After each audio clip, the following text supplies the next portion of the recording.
So right now I was just tracing the rear reverse light, but on this side it actually goes all the way across to this side, and I thought it was all on here because that's where I have the wire.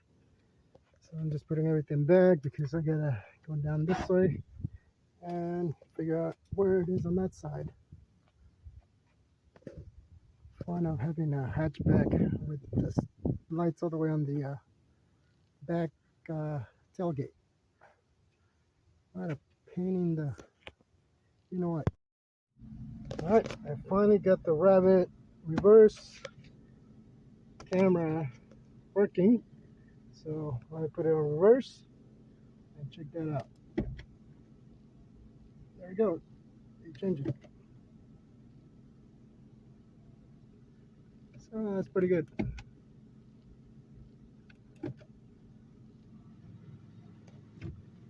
Now let me show you where it is. So after mucking around over here, I found that I was trying to tap into that light since the wire comes from that side. But I found that that wire actually comes all the way across to this wire loom.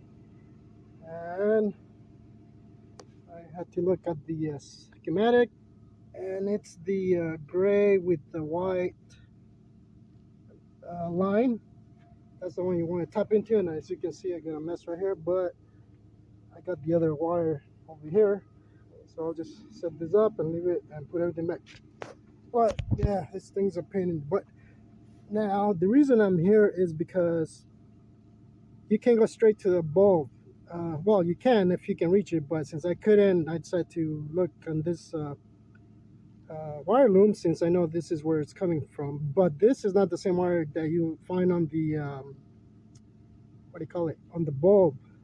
That's a different color, but this is the wire coming out from the module that the lights are connected to. Remember, everything has a module, and you have to plug in after the module, not before the module. Kind of like the switch that I just did for the fog lights.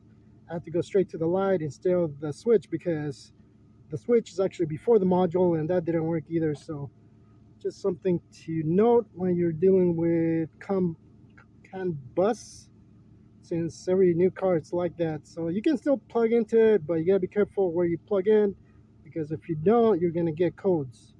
If you plug in the wrong place, I mean, you're gonna get codes. If you are before any module, you will get a code. So keep that in mind.